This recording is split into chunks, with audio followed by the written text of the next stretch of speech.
ఇంకొక రెండు అప్డేట్స్ మన ముందుకు వచ్చాయి సార్. కేవలం ఇంతకు ముందు చూసిన దానికంటే రెండు అప్డేట్స్, ఒకటి పార్లమెంట్కి సంబంధించి, ఇంకోటి అసెంబ్లీకి సంబంధించి. మొత్తం 8 స్థానాలకు సంబంధించినటువంటి అప్డేట్స్ మన ముందున్నాయి. కడప పార్లమెంటు స్థానంలో వైఎస్ అవినాష్ రెడ్డి ఆధిక్యంలో కొనసాగుతున్నారు. తిరుపతి ఎంపీ కూడా వైఎస్ఆర్సీపీ ఆధిక్యంలో కొనసాగుతోంది. అలాగే అసెంబ్లీ స్థానంలో కూడా భూమన అవినాష్ రెడ్డి ముందంజలో కొనసాగుతున్నట్టుగా మనకు కనిపిస్తోంది. ప్రధానమైనటువంటిది భూమన అభినయ్ రెడ్డి ముందంజలో ఉన్నట్టుగా కనిపిస్తోంది. తిరుపతి పార్లమెంటుకు సంబంధించి గురుమూర్తి ముందంజలో ఉన్నట్టు కనిపిస్తోంది. మొత్తం 8 స్థానాలు మన ముందు ఉన్నాయి. అసెంబ్లీకి సంబంధించి, పార్లమెంటుకు సంబంధించి 2 స్థానాలు మనకు కనిపిస్తున్నాయి క్లియర్ గా.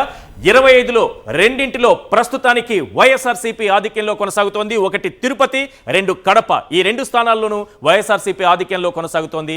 ఇక మొత్తం 8 అసెంబ్లీ స్థానాలకు సంబంధించినటువంటి అప్డేట్స్ మన ముందున్నాయి. అందులో 7 వైఎస్ఆర్సీపీ ముందంజలో ఉంది. కేవలం 1 స్థానం రాజమండ్రి రూరల్లో మాత్రమే టీడీపీ ముందంజలో ఉంది. కడప పార్లమెంటు అలాగే తిరుపతి పార్లమెంటు స్థానాల్లో వైఎస్ఆర్సీపీ ముందంజలో కొనసాగుతోంది. మరో అప్డేట్, ఆత్మకూరులో మేకపాటి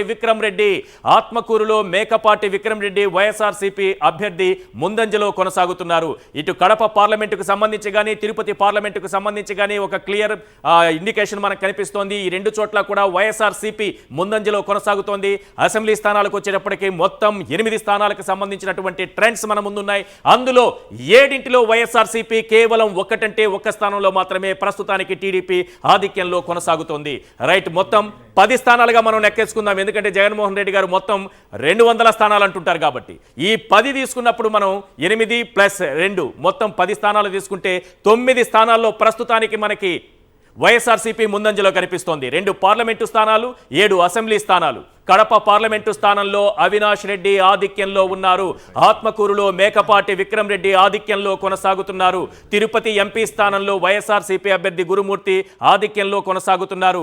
అలాగే భూమన అభినయ్ రెడ్డి తిరుపతి అసెంబ్లీ నుంచి ఆధిక్యంలో కొనసాగుతున్నారు.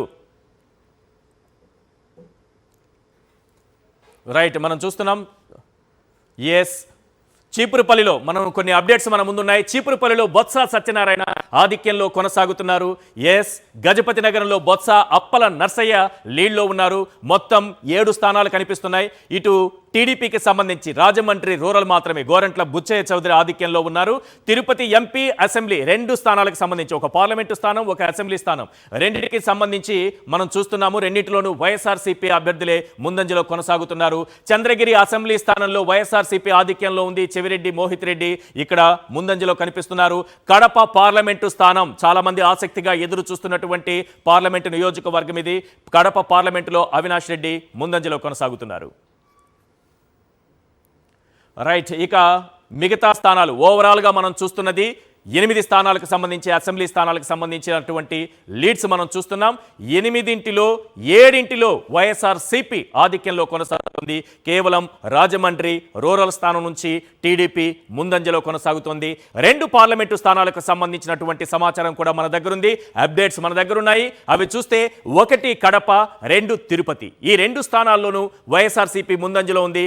కడపలో అవినాష్ రెడ్డి ముందంజలో కొనసాగుతున్నారు. అదే సమయంలో గురుమూర్తి తిరుపతి నుంచి ముందంజలో కొనసాగుతున్నారు. మల్కాజ్గిరి, ఇప్పుడు మనం వచ్చాము తెలంగాణకు. మల్కాజ్గిరిలో ఈటెల రాజేందర్ బీజేపీ నుంచి ముందంజలో కొనసాగుతున్నారు. మహబూబ్ నగర్లో బీజేపీ అభ్యర్థి డీకే అరుణ లీడ్లో కొనసాగుతున్నారన్న సమాచారం చూస్తున్నాం. పెద్దపల్లిలో కాంగ్రెస్, కరీంనగర్లో బీజేపీ అభ్యర్థి బండి సంజయ్ ముందంజలో ఉన్నారన్న సమాచారం కూడా మనకు అందుతోంది. ఇక ఖమ్మంలో కాంగ్రెస్ అభ్యర్థి ఆధిక్యంలో కొనసాగుతున్నారు. కాంగ్రెస్ బీజేపీ మధ్య పోటాపోటీగా ఉండబోతోంది. ఎవరు ఎక్కువ స్థానాలు గెలుచుకుంటారన్న అంశానికి సంబంధించి మల్కాజ్